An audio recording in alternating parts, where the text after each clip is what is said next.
Hey guys, greetings from Qatar. It's Brett. I'm going to show you another possible fantasy league with rules that we could end up doing.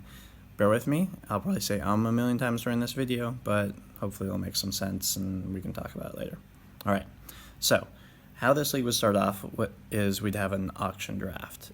Just like any normal auction draft, we each have $200.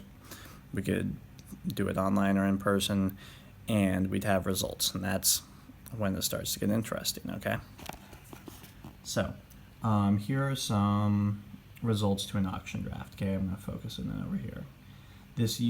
I actually used Borik's ESPN auction draft for part of it, so it goes a little bit over $200 because I added on, that league was only 14 people, I added on like 6 more here. Anyways, let's pretend this is your auction draft results. Those are the players you have for the amount of money you bid for them. Basically, where this league gets interesting is you get to assign them contracts. You get to hold on to a player for that amount of money for a certain amount of years.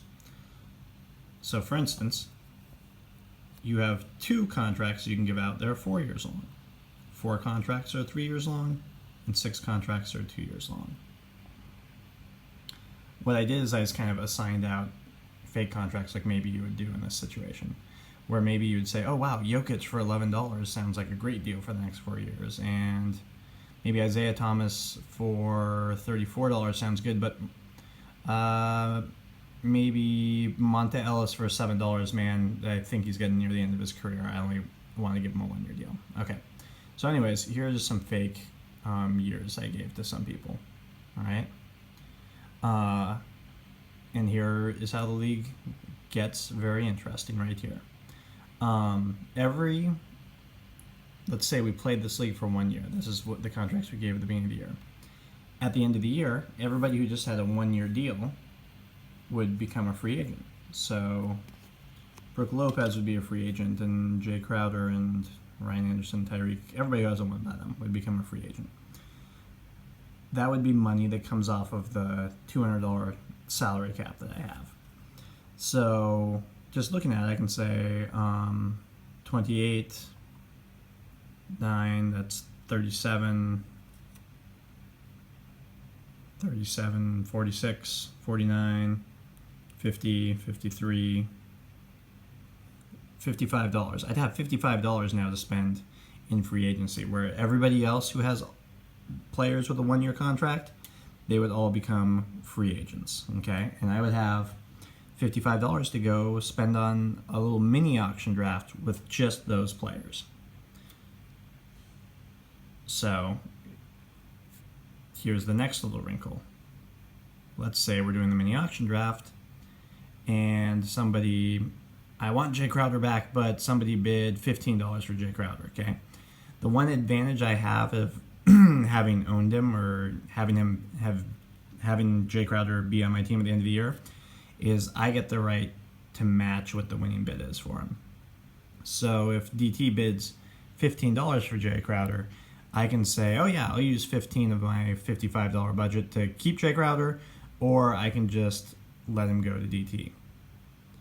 I'll probably put in something where it'll kind of bounce back and forth with the match. I can talk about small details about this process later. I'm just seeing if this is something that people are interested in.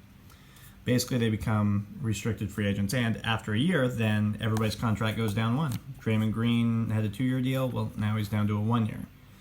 So Draymond Green will be a free agent the next year, and he'll be up in the auction bidding. Okay, so I think it would help some of our issues because it's a dynasty league where you can kind of keep nearly your entire team, but eventually you'll have to make decisions on whether to keep somebody for a market value or not. Now there's little wrinkles like a franchise tag and stuff like that we can toss in that are kind of cool, and I can go over details of small things like that later. But I just wanted you guys to get the basic outline for the league and see if it was something that appealed to you. All right, cool. Yeah, so the last thing would be at the end of the year. After the year is over, we would have 2 things instead of just 1. We'd have our rookie draft, and we'd have a small auction draft of just the free agents that came up that year. So the first year would be everybody with 1s. The next year would be everybody with 2s, plus whoever got signed for 1s the previous year. Yeah. All right, cool. Let me know if this interests you. It's probably still pretty confusing, but hopefully you got just kind of the very basics about how a roster would work. If you have any questions, you can ask myself, or Zach Smith, I know, plays in a football league like this too. So he'd be able to answer some questions as well. All right, cool.